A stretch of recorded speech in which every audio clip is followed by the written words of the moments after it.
جو جمعے کے دن سورہ کہف پڑھنے کی فضیلت ہے، تو یہ جمعے کی رات کو اگر کوئی پڑھ لے تو بھی یہ فضیلت حاصل ہو جائے گی۔ تو کیونکہ روایات میں جمعے کی رات کا بھی تذکرہ ملتا ہے اور جمعے کا بھی تذکرہ ملتا ہے۔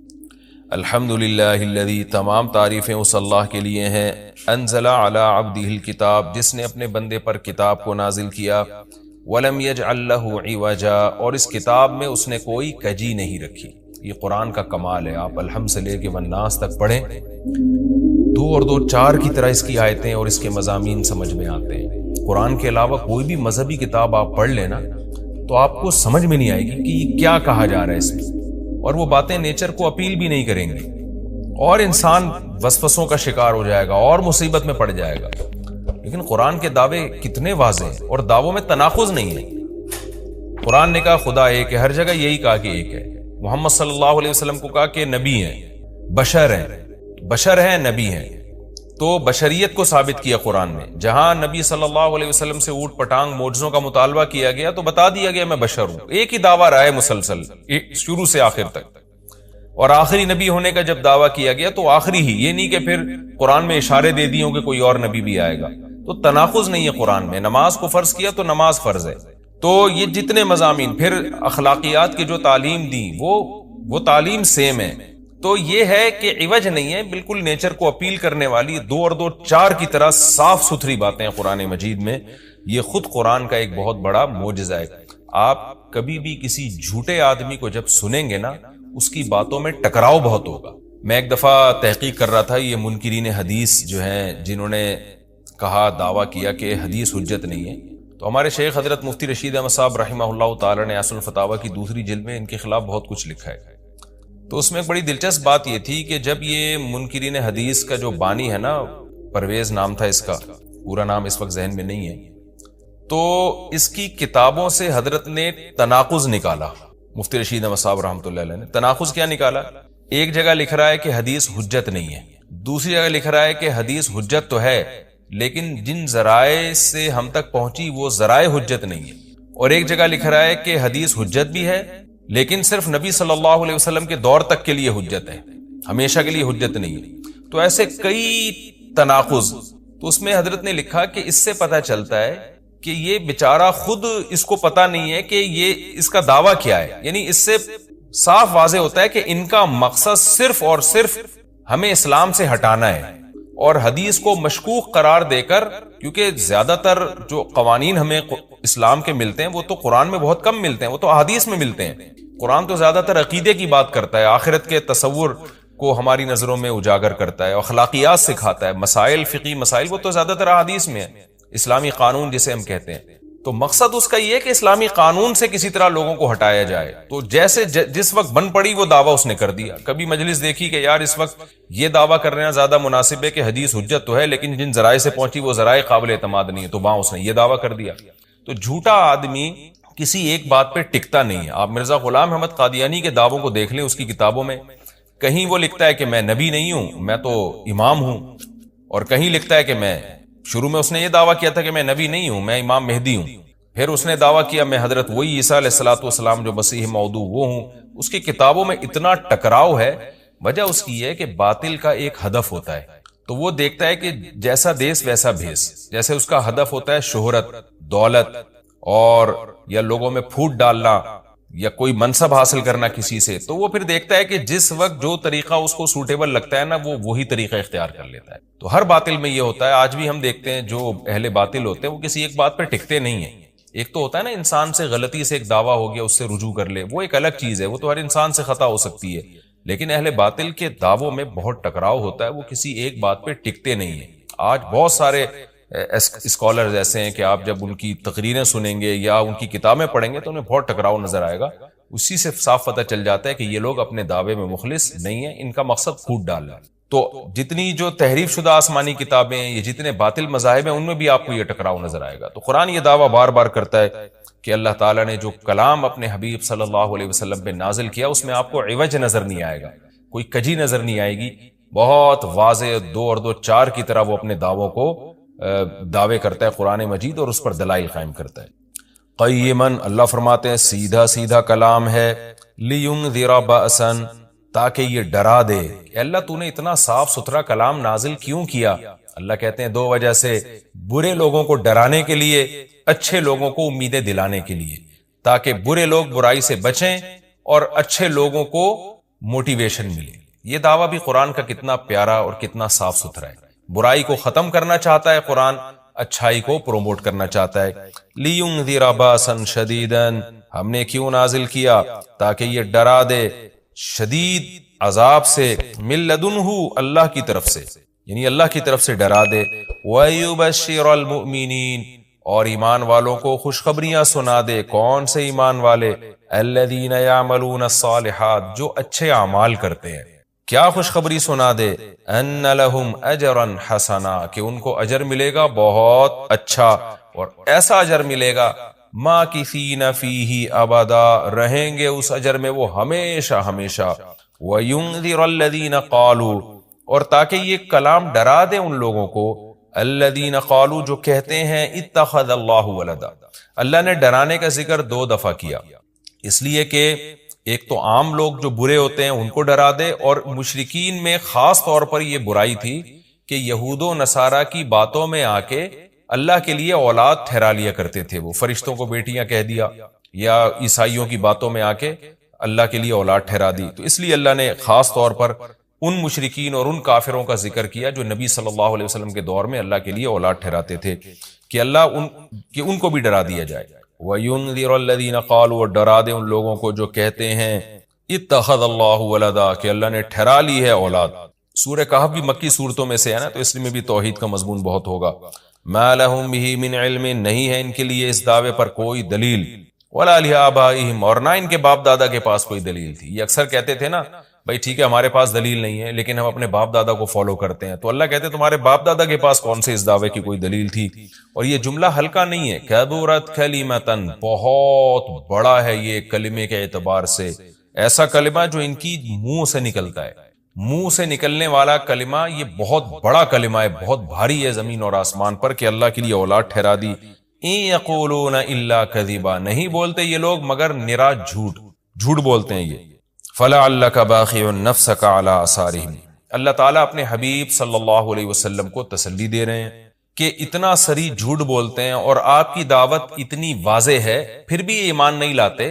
تو اے نبی کہیں ایسا نہ ہو کہ آپ غم میں اپنی جان ہی نہ ہلاک کر بیٹھیں، کیونکہ رسول اللہ صلی اللہ علیہ وسلم کا دل بہت گھٹتا تھا کہ اتنی واضح بات میں کر رہا ہوں، اتنا میرے دعوے میں اتنی کلیئرٹی ہے، اس کے باوجود یہ مانتے کیوں نہیں ہیں. تو غم سے آپ کا سینہ گھٹتا تھا.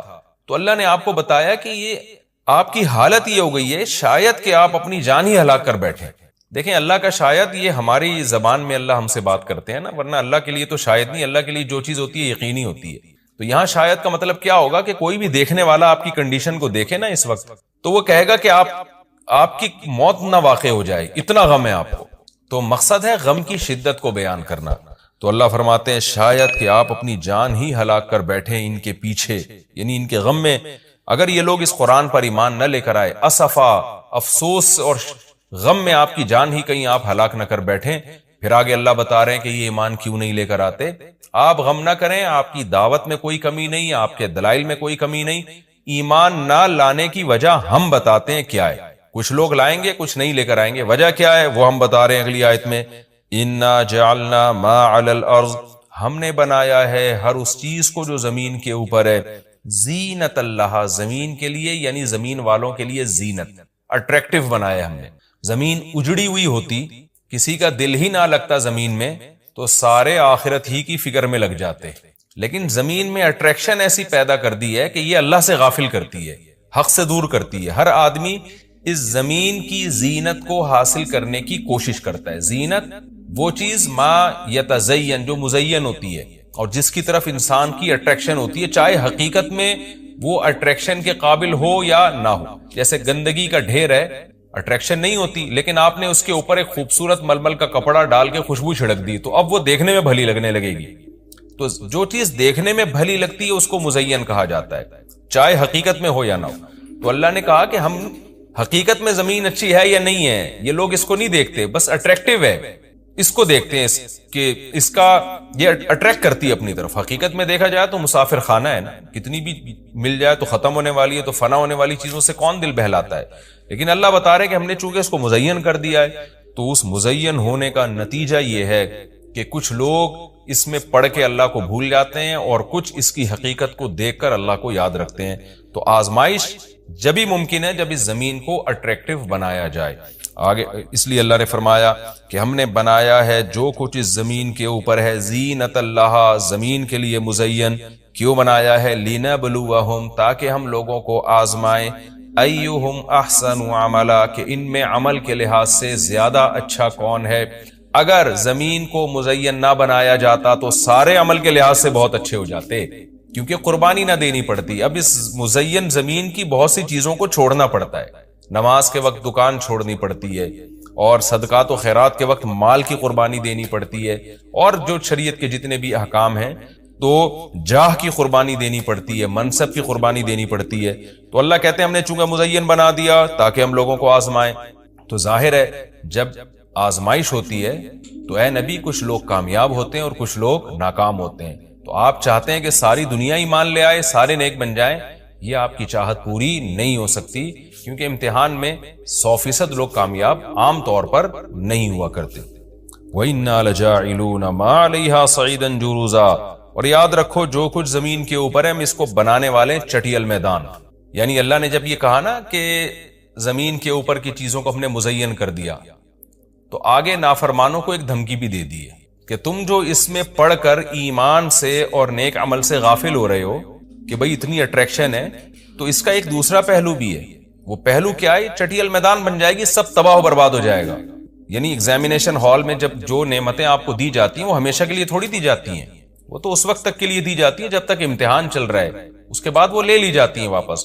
تو اسی طرح اللہ اس زمین کو ختم کر دیں گے, اور تب پوری ترقی, جو انسان کی جتنی بھی ترقی ہے زمین میں اور کائنات میں, ساری زمین بوس ہو کے ختم ہو جائے گی.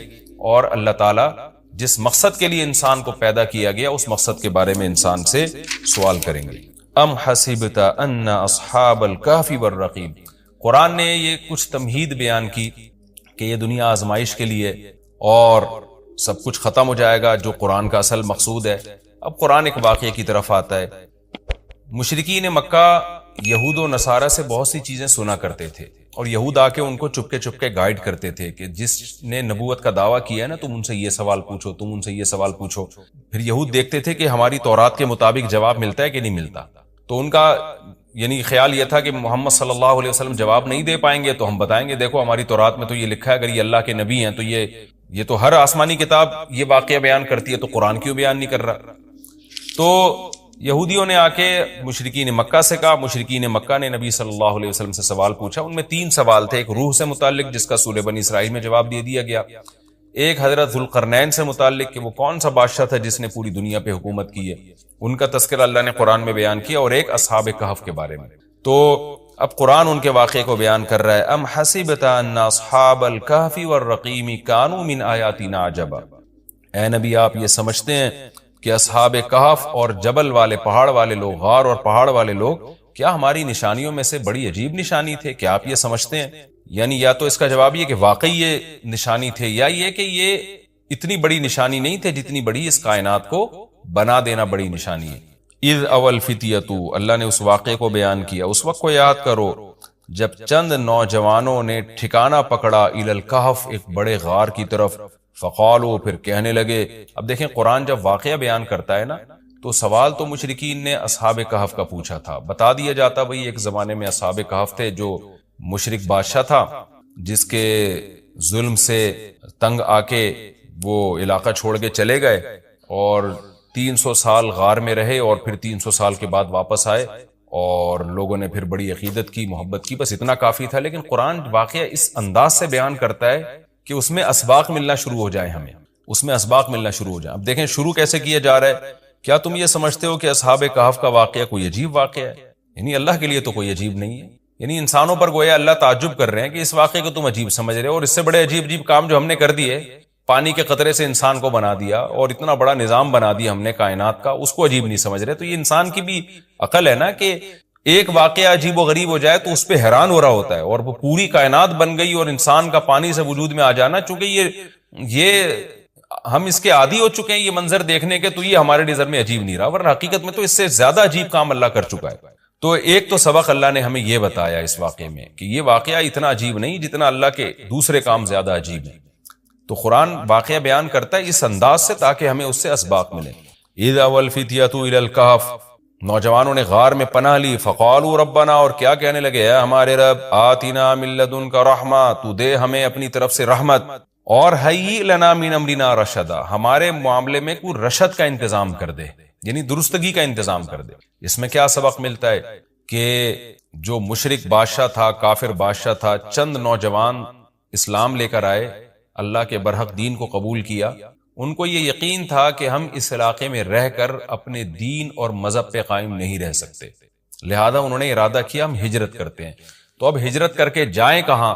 تو اللہ سے دعائیں مانگ رہے ہیں۔ اس سے کیا پتہ چلتا ہے کہ جب آپ کے لیے کسی علاقے میں رہ کر دین پر چلنا ناممکن ہو تو آپ پر لازم ہے کہ آپ اس علاقے کو چھوڑیں، ایک بات۔ نمبر دو، چھوڑ کر آپ اللہ پہ اعتماد اور توکل کریں کہ جس اللہ نے مجھے یہاں کھلایا وہ کہیں اور بھی کھلا سکتا ہے۔ نمبر تین، اللہ سے دو قسم کی دعائیں مانگیں۔ نمبر ایک، اے اللہ تو میرے لیے رحمت کا انتظام کر دے، یعنی اپنا رحم کر تاکہ تیری رحم کی وجہ سے ہمارے لیے معاملات آسان ہو جائیں۔ نمبر دو، تو ہمیں گائیڈ کر، ہیئ لنا من امرنا رشدا کا مطلب سیدھا راہ دکھا، ہمیں بتا کہ ہم نے جانا کہاں ہے، کس ملک میں اسٹے کرنا ہے، سفر کیسے کرنا ہے۔ یہ بالکل ایسا ہی ہے جیسے موسیٰ علیہ الصلوۃ والسلام سے غلطی سے قتل ہو گیا، تو اب مدین سے جب نکلنا تھا، مصر سے جب نکلنا تھا تو راستہ معلوم نہیں تھا، تو وہاں بھی اللہ تعالیٰ سے موسیٰ علیہ السلام نے دعا مانگی کہ وَلَمَّا تَوَجَّهَ تِلْقَاءَ مَدْيَنَ قَالَ عَسَىٰ رَبِّي أَن يَهْدِيَنِي سَوَاءَ السَّبِيلِ، مجھے امید ہے میرے رب مجھے سیدھا راستہ دکھائے گا۔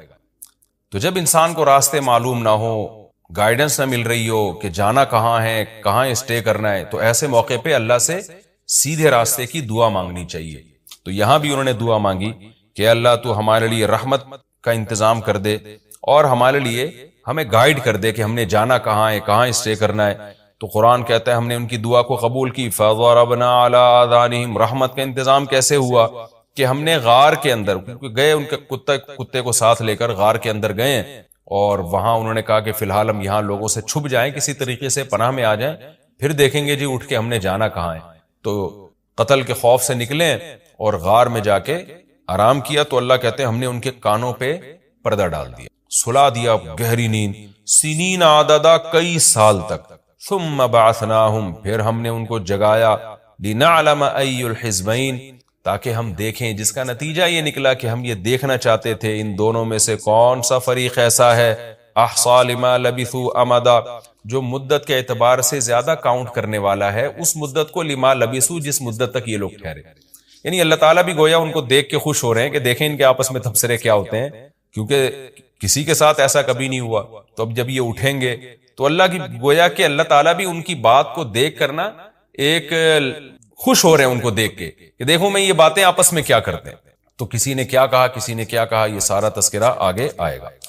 یہ واقعہ آگے بھی چلے گا اور انشاءاللہ اس کی تفصیل اگلے رکوع میں زیادہ آئے گی۔ ہمارا یہ رکوع الحمدللہ کمپلیٹ ہو گیا اور وقت بھی تقریباً کمپلیٹ ہی ہونے والا ہے ہمارا، تو انشاءاللہ اگلے ایپیسوڈ میں اس واقعے کو ہم مکمل کریں گے۔ تفسیر اس کی بہت آسان ہے، زیادہ ڈیٹیل میں جانے کی ضرورت نہیں ہے، اور میں بار بار بتاتا ہوں کہ یہ جو میں تفسیر کے لیکچر ریکارڈ کروا رہا ہوں، اس کا بنیادی مقصد صرف اور صرف یہ ہے کہ جب آپ قرآن مجید کی تلاوت کریں تو آپ کو سمجھ میں آئے کہ آپ کیا پڑھ رہے ہیں، کیا سن رہے ہیں۔ تلاوت سنیں تو سمجھ میں آئے کہ کیا سن رہے ہیں آپ، تراویح میں یا ویسے نارملی جب آپ تلاوت کرتے۔ اس تفسیر کے لیکچر کا مقصد لمبی چوڑی تفسیریں نہیں ہیں، کیونکہ میں اگر چاہوں تو ایک رکوع میں 6 مہینے لگا دوں اس کی ڈیٹیل بیان کرنے میں، اور چاہوں تو میں مختصر رکھوں اس کو۔ تو میں نے مختصر اس لیے رکھا ہے کہ آپ کو قرآن سمجھ میں آئے، لہذا قرآن سامنے رکھ کر آپ بیٹھا کریں، اور ایک ہی لائنوں والا قرآن ہمیشہ رکھیں۔ 15 لائنوں والا ہے تو پوری زندگی پھر 15 لائنوں والوں سے تلاوت کریں، 16 لائنوں والا ہے تو 16 لائنوں والے سے آپ تلاوت کریں، تاکہ آپ کو جب وہ صفحہ سامنے ہوگا نا تو آپ جب بھی تلاوت کریں گے تو آپ کو اس کا مفہوم انشاءاللہ ذہن میں آئے۔ تو قرآن کی بیس آپ کی مضبوط ہو جائے. باقی تفسیریں تو پھر اتنی لمبی لمبی تفسیریں ہیں، وہ پڑھتے چلے جائیں، اس میں علمی نکات بہت ہیں. تو میں چاہتا ہوں آپ کی بیس مضبوط ہو جائے. جب قرآن پڑھیں آپ تو عربی میں ہی سمجھ میں آئے آپ کو، قرآن سنیں تو عربی میں ہی سمجھ میں آئے آپ کو. تو یہ بنیادی مقصد ہے. انشاءاللہ اگلے ایپیسوڈ میں سورہ کہف کا دوسرا رکوع اور 15ویں پارے کا انشاءاللہ میں 14واں رکوع شروع کروں گا. اللہ تعالی ہمیں سمجھنے کی، عمل کی توفیق عطا فرمائے. وما علینا الا البلاغ. یہ سورہ کہف ہے، اس کی بڑی فضیلت ہے. حدیث میں رسول اللہ صلی اللہ علیہ وسلم نے ارشاد فرمایا کہ جو جمعے کے دن سورہ کہف کی تلاوت کرتا ہے اللہ اسے دجال کے فتنے سے محفوظ رکھتے ہیں. اس کی وجہ کیا ہے کہ دجال کے فتنے میں اور اس میں کیا مناسبت ہے، اس پہ علماء نے بہت کچھ کہا ہے. تو یقینی طور پر اس حکمت کو بیان نہیں کیا جا سکتا، لیکن بہرحال اس کے مضامین ایسے ہیں کہ انسان کو اس سے ایمان میں تقویت ملتی ہے. اور بڑی بات یہ ہے کہ رسول اللہ صلی اللہ علیہ وسلم نے جب کسی چیز کے بارے میں ہمیں بتا دیا تو پھر ہمیں اس کی حکمت سمجھ میں نہ بھی آئے تو ہمیں بس اس پر ایمان لانا چاہیے. تو دجال کے فتنے سے بچنے کے لیے اگر کوئی جمعے کے دن اس کا اہتمام کرتا ہے تو انشاءاللہ اس کو فائدہ ہوگا. دجال کے فتنے سے بچنے میں سرسری غور سے ایک بڑی حکمت یہ معلوم ہوتی ہے کہ اللہ تعالیٰ نے بڑے بڑے قدرت کے اپنے نمونے دنیا میں دکھائے ہیں. جیسے اس میں خضر علیہ السلام کا واقعہ آئے گا، اصحاب کہف کا واقعہ، ذوالقرنین کا واقعہ، کہ کیسی اللہ نے ان کے ہاتھوں پہ اپنی قدرت کو ظاہر کیا. تو یہ اللہ تعالیٰ کے مختلف کام ہیں. یاجوج ماجوج کا تذکرہ بھی آئے گا اس میں. تو اس میں ہمیں پتہ چلتا ہے کہ اللہ کی قدرتوں میں بہت بڑی بڑی قدرتیں. اللہ مخلوق سے بھی بعض دفعہ بڑے بڑے کام لے لیتے ہیں.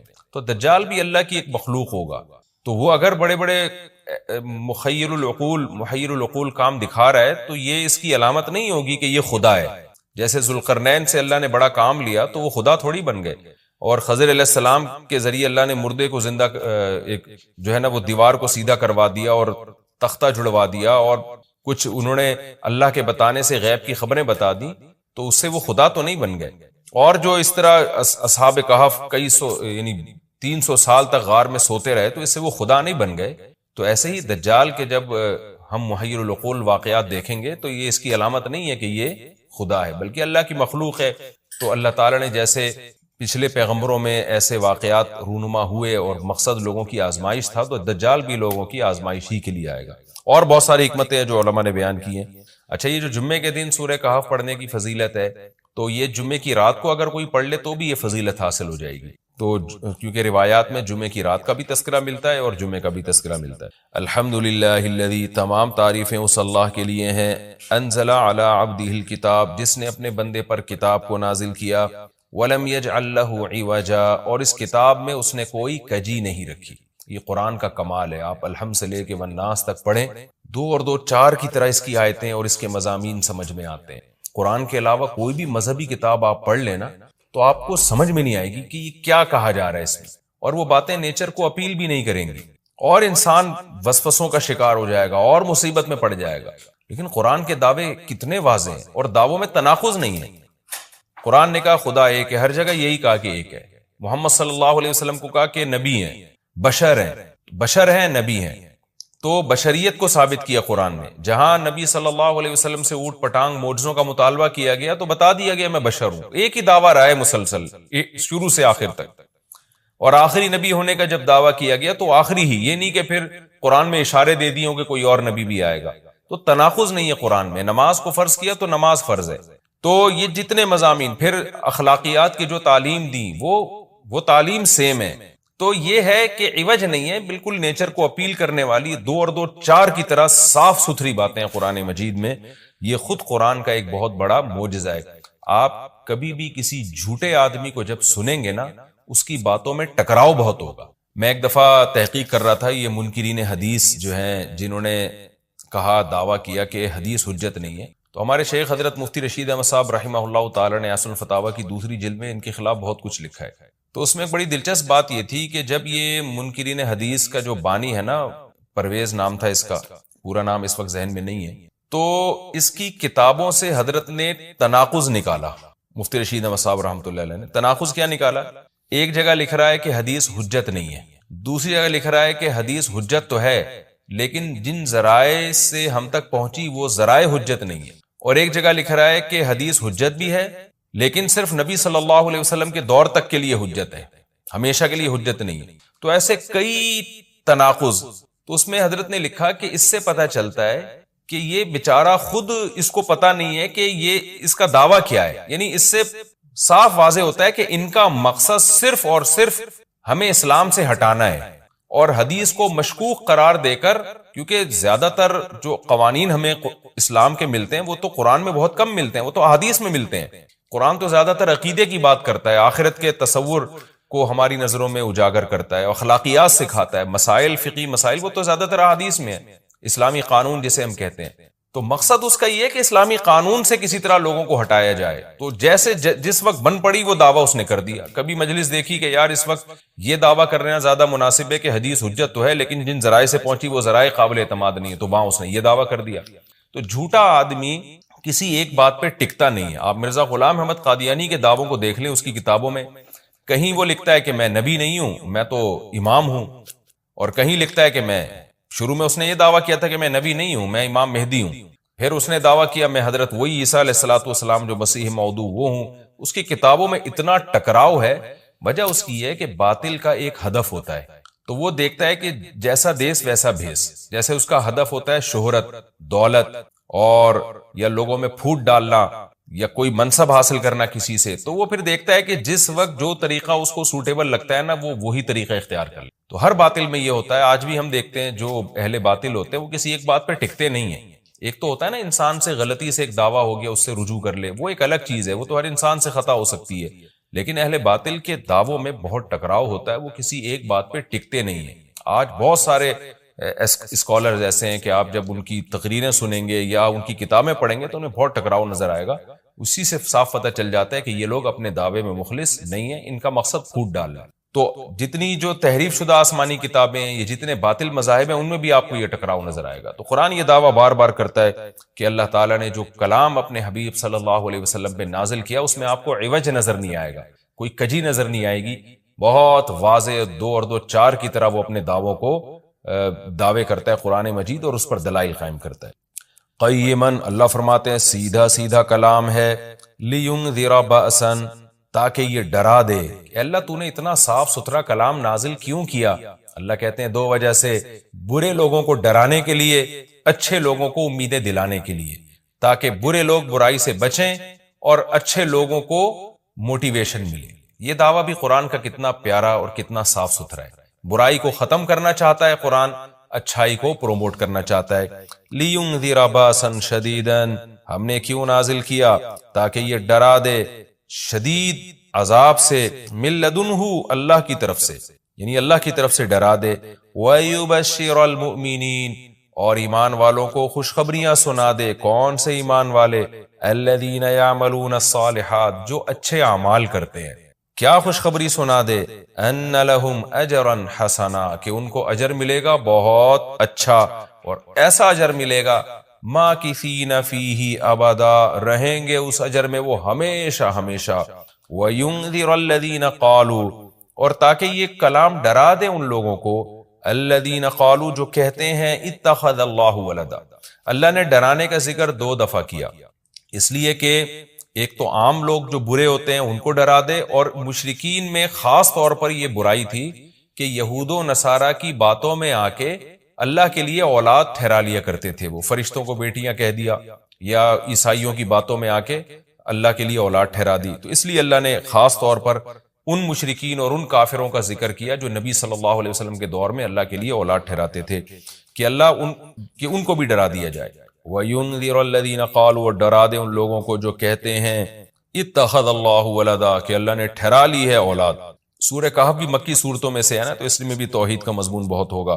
ما لہم بہ من علم، نہیں ہے ان کے لیے اس دعوے پر کوئی دلیل، ولا لآبائہم، اور نہ ان کے باپ دادا کے پاس کوئی دلیل تھی۔ یہ اکثر کہتے تھے نا بھائی ٹھیک ہے ہمارے پاس دلیل نہیں ہے لیکن ہم اپنے باپ دادا کو فالو کرتے ہیں، تو اللہ کہتے تمہارے باپ دادا کے پاس کون سے اس دعوے کی کوئی دلیل تھی؟ اور یہ جملہ ہلکا نہیں ہے، کبرت کلمتن، بہت بڑا ہے یہ کلمے کے اعتبار سے، ایسا کلمہ جو ان کی منہ سے نکلتا ہے، منہ سے نکلنے والا کلمہ یہ بہت بڑا کلمہ ہے، بہت بھاری ہے زمین اور آسمان پر، کہ اللہ کے لیے اولاد ٹھہرا دی۔ ان یقولون الا کذبا، نہیں بولتے یہ لوگ مگر نرا جھوٹ بولتے ہیں یہ۔ فَلَعَلَّكَ بَاخِعٌ نَفْسَكَ عَلَىٰ آثَارِهِمْ۔ اللہ تعالیٰ اپنے حبیب صلی اللہ علیہ وسلم کو تسلی دے رہے ہیں کہ اتنا سری جھوٹ بولتے ہیں اور آپ کی دعوت اتنی واضح ہے پھر بھی ایمان نہیں لاتے، تو اے نبی کہیں ایسا نہ ہو کہ آپ غم میں اپنی جان ہی نہ ہلاک کر بیٹھیں، کیونکہ رسول اللہ صلی اللہ علیہ وسلم کا دل بہت گھٹتا تھا کہ اتنی واضح بات میں کر رہا ہوں، اتنا میرے دعوے میں اتنی کلیئرٹی ہے، اس کے باوجود یہ مانتے کیوں نہیں ہیں؟ تو غم سے آپ کا سینہ گھٹتا تھا، تو اللہ نے آپ کو بتایا کہ یہ آپ کی حالت یہ ہو گئی ہے شاید کہ آپ اپنی جان ہی ہلاک کر بیٹھیں۔ دیکھیں اللہ کا شاید یہ ہماری زبان میں اللہ ہم سے بات کرتے ہیں نا، ورنہ اللہ کے لیے تو شاید نہیں، اللہ کے لیے جو چیز ہوتی ہے یقینی ہوتی ہے۔ تو یہاں شاید کا مطلب کیا ہوگا کہ کوئی بھی دیکھنے والا آپ کی کنڈیشن کو دیکھے نا اس وقت، تو وہ کہے گا کہ آپ کی موت نہ واقع ہو جائے، اتنا غم ہے آپ کو۔ تو مقصد ہے غم کی شدت کو بیان کرنا۔ تو اللہ فرماتے ہیں شاید کہ آپ اپنی جان ہی ہلاک کر بیٹھے ان کے پیچھے، یعنی ان کے غم میں، اگر یہ لوگ اس قرآن پر ایمان نہ لے کر آئے، اسفا، افسوس اور غم میں آپ کی جان ہی کہیں آپ ہلاک نہ کر بیٹھیں۔ پھر آگے اللہ بتا رہے ہیں کہ یہ ایمان کیوں نہیں لے کر آتے۔ آپ غم نہ کریں، آپ کی دعوت میں کوئی کمی نہیں، آپ کے دلائل میں کوئی کمی نہیں، ایمان نہ لانے کی وجہ ہم بتاتے ہیں کیا ہے۔ کچھ لوگ لائیں گے، کچھ نہیں لے کر آئیں گے، وجہ کیا ہے وہ ہم بتا رہے ہیں اگلی آیت میں، اِنَّا جَعَلْنَا مَا عَلَى الْأَرْضِ، ہم نے بنایا ہے ہر اس چیز کو جو زمین کے اوپر ہے، زینت اللہ، زمین کے لیے یعنی زمین والوں کے لیے زینت، اٹریکٹیو بنایا ہم نے۔ زمین اجڑی ہوئی ہوتی، کسی کا دل ہی نہ لگتا زمین میں، تو سارے آخرت ہی کی فکر میں لگ جاتے، لیکن زمین میں اٹریکشن ایسی پیدا کر دی ہے کہ یہ اللہ سے غافل کرتی ہے، حق سے دور کرتی ہے۔ ہر آدمی اس زمین کی زینت کو حاصل کرنے کی کوشش کرتا ہے۔ زینت وہ چیز ما یتزین، جو مزین ہوتی ہے اور جس کی طرف انسان کی اٹریکشن ہوتی ہے، چاہے حقیقت میں وہ اٹریکشن کے قابل ہو یا نہ ہو۔ جیسے گندگی کا ڈھیر ہے، اٹریکشن نہیں ہوتی، لیکن آپ نے اس کے اوپر ایک خوبصورت ململ کا کپڑا ڈال کے خوشبو چھڑک دی تو اب وہ دیکھنے میں بھلی لگنے لگے گی۔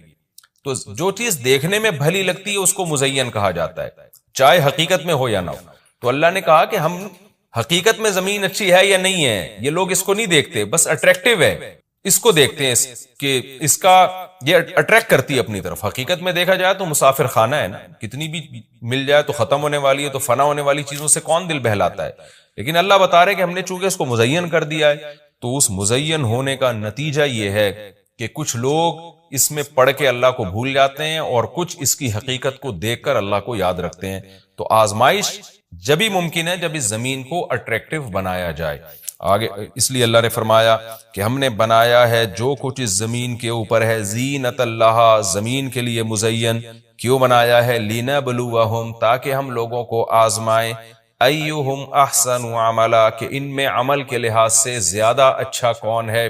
اگر زمین کو مزین نہ بنایا جاتا تو سارے عمل کے لحاظ سے بہت اچھے ہو جاتے، کیونکہ قربانی نہ دینی پڑتی۔ اب اس مزین زمین کی بہت سی چیزوں کو چھوڑنا پڑتا ہے، نماز کے وقت دکان چھوڑنی پڑتی ہے، اور صدقات و خیرات کے وقت مال کی قربانی دینی پڑتی ہے، اور جو شریعت کے جتنے بھی احکام ہیں تو جاہ کی قربانی دینی پڑتی ہے، منصب کی قربانی دینی پڑتی ہے۔ تو اللہ کہتے ہیں ہم نے چونکہ مزین بنا دیا تاکہ ہم لوگوں کو آزمائیں۔ تو ظاہر ہے جب آزمائش ہوتی ہے تو اے نبی کچھ لوگ کامیاب ہوتے ہیں اور کچھ لوگ ناکام ہوتے ہیں۔ تو آپ چاہتے ہیں کہ ساری دنیا ایمان لے آئے، سارے نیک بن جائیں، یہ آپ کی چاہت پوری نہیں ہو سکتی، کیونکہ امتحان میں 100% لوگ کامیاب عام طور پر نہیں ہوا کرتے۔ وَإِنَّا لَجَاعِلُونَ مَا عَلَيْهَا صَعِيدًا جُرُزًا، اور یاد رکھو جو کچھ زمین کے اوپر ہے ہم اس کو بنانے والے چٹیل میدان۔ یعنی اللہ نے جب یہ کہا نا کہ زمین کے اوپر کی چیزوں کو ہم نے مزین کر دیا، تو آگے نافرمانوں کو ایک دھمکی بھی دے دی ہے کہ تم جو اس میں پڑھ کر ایمان سے اور نیک عمل سے غافل ہو رہے ہو کہ بھئی اتنی اٹریکشن ہے، تو اس کا ایک دوسرا پہلو بھی ہے۔ وہ پہلو کیا ہے؟ چٹیل میدان بن جائے گی، سب تباہ و برباد ہو جائے گا۔ یعنی ایگزامینیشن ہال میں جب جو نعمتیں آپ کو دی جاتی ہیں وہ ہمیشہ کے لیے تھوڑی دی جاتی ہیں، وہ تو اس وقت تک کے لیے دی جاتی ہیں جب تک امتحان چل رہا ہے، اس کے بعد وہ لے لی جاتی ہیں واپس۔ تو اسی طرح اللہ اس زمین کو ختم کر دیں گے، اور تب پوری ترقی، جو انسان کی جتنی بھی ترقی ہے زمین میں اور کائنات میں، ساری زمین بوس ہو کے ختم ہو جائے گی، اور اللہ تعالیٰ جس مقصد کے لیے انسان کو پیدا کیا گیا اس مقصد کے بارے میں انسان سے سوال کریں گے۔ ام حسبت ان اصحاب الکہف والرقیم، قرآن نے یہ کچھ تمہید بیان کی کہ یہ دنیا آزمائش کے لیے، اور سب کچھ ختم ہو جائے گا جو قرآن کا اصل مقصود ہے۔ اب قرآن ایک واقعے کی طرف آتا ہے۔ مشرکین مکہ یہود و نصارہ سے بہت سی چیزیں سنا کرتے تھے، اور یہود آ کے ان کو چپ کے گائیڈ کرتے تھے کہ جس نے نبوت کا دعویٰ کیا ہے نا، تم ان سے یہ سوال پوچھو، تم ان سے یہ سوال پوچھو۔ پھر یہود دیکھتے تھے کہ ہماری تورات کے مطابق جواب ملتا ہے کہ نہیں ملتا، تو ان کا یعنی خیال یہ تھا کہ محمد صلی اللہ علیہ وسلم جواب نہیں دے پائیں گے تو ہم بتائیں گے دیکھو ہماری تورات میں تو یہ لکھا ہے، اگر یہ اللہ کے نبی ہیں تو یہ تو ہر آسمانی کتاب یہ واقعہ بیان کرتی ہے، تو قرآن کیوں بیان نہیں کر رہا؟ تو یہودیوں نے آ کے مشرکین مکہ سے کہا، مشرکین مکہ نے نبی صلی اللہ علیہ وسلم سے سوال پوچھا۔ ان میں 3 سوال تھے، ایک روح سے متعلق جس کا سورہ بنی اسرائیل میں جواب دے دیا گیا، ایک حضرت ذوالقرنین سے متعلق کہ وہ کون سا بادشاہ تھا جس نے پوری دنیا پہ حکومت کی ہے، ان کا تذکرہ اللہ نے قرآن میں بیان کیا، اور ایک اصحاب کہف کے بارے میں۔ تو اب قرآن ان کے واقعے کو بیان کر رہا ہے۔ ام حسبت ان اصحاب الکہف والرقیم کانوا من آیاتنا عجبا، اے نبی آپ یہ سمجھتے ہیں کہ اصحاب کہف اور جبل والے پہاڑ والے لوگ، غار اور پہاڑ والے لوگ کیا ہماری نشانیوں میں سے بڑی عجیب نشانی تھے؟ کیا آپ یہ سمجھتے ہیں؟ یعنی یا تو اس کا جواب یہ کہ واقعی یہ نشانی تھے، یا یہ کہ یہ اتنی بڑی نشانی نہیں تھے جتنی بڑی اس کائنات کو بنا دینا بڑی نشانی ہے۔ اذ اول فتیتو، اللہ نے اس واقعے کو بیان کیا، اس وقت کو یاد کرو جب چند نوجوانوں نے ٹھکانہ پکڑا الی الکہف، ایک بڑے غار کی طرف، فقالو، پھر کہنے لگے۔ اب دیکھیں قرآن جب واقعہ بیان کرتا ہے نا تو سوال تو مشرکین نے اصحاب کہف کا پوچھا تھا، بتا دیا جاتا بھئی ایک زمانے میں اصحاب کہف تھے جو مشرک بادشاہ تھا جس کے ظلم سے تنگ آ کے وہ علاقہ چھوڑ کے چلے گئے، اور 300 سال غار میں رہے، اور پھر 300 سال کے بعد واپس آئے اور لوگوں نے پھر بڑی عقیدت کی، محبت کی، بس اتنا کافی تھا۔ لیکن قرآن واقعہ اس انداز سے بیان کرتا ہے کہ اس میں اسباق ملنا شروع ہو جائیں، ہمیں اس میں اسباق ملنا شروع ہو جائیں۔ اب دیکھیں شروع کیسے کیا جا رہا ہے، کیا تم یہ سمجھتے ہو کہ اصحاب کہف کا واقعہ کوئی عجیب واقعہ ہے؟ یعنی اللہ کے لیے تو کوئی عجیب نہیں ہے، یعنی انسانوں پر گویا اللہ تعجب کر رہے ہیں کہ اس واقعے کو تم عجیب سمجھ رہے ہو، اور اس سے بڑے عجیب عجیب کام جو ہم نے کر دیے، پانی کے قطرے سے انسان کو بنا دیا اور اتنا بڑا نظام بنا دیا ہم نے کائنات کا، اس کو عجیب نہیں سمجھ رہے۔ تو یہ انسان کی بھی عقل ہے نا کہ ایک واقعہ عجیب و غریب ہو جائے تو اس پہ حیران ہو رہا ہوتا ہے، اور وہ پوری کائنات بن گئی اور انسان کا پانی سے وجود میں آ جانا، چونکہ یہ ہم اس کے عادی ہو چکے ہیں یہ منظر دیکھنے کے، تو یہ ہمارے نظر میں عجیب نہیں رہا، ورنہ حقیقت میں تو اس سے زیادہ عجیب کام اللہ کر چکا ہے۔ تو ایک تو سبق اللہ نے ہمیں یہ بتایا اس واقعے میں کہ یہ واقعہ اتنا عجیب نہیں جتنا اللہ کے دوسرے کام زیادہ عجیب ہیں۔ تو قرآن واقعہ بیان کرتا ہے اس انداز سے تاکہ ہمیں اس سے اسباق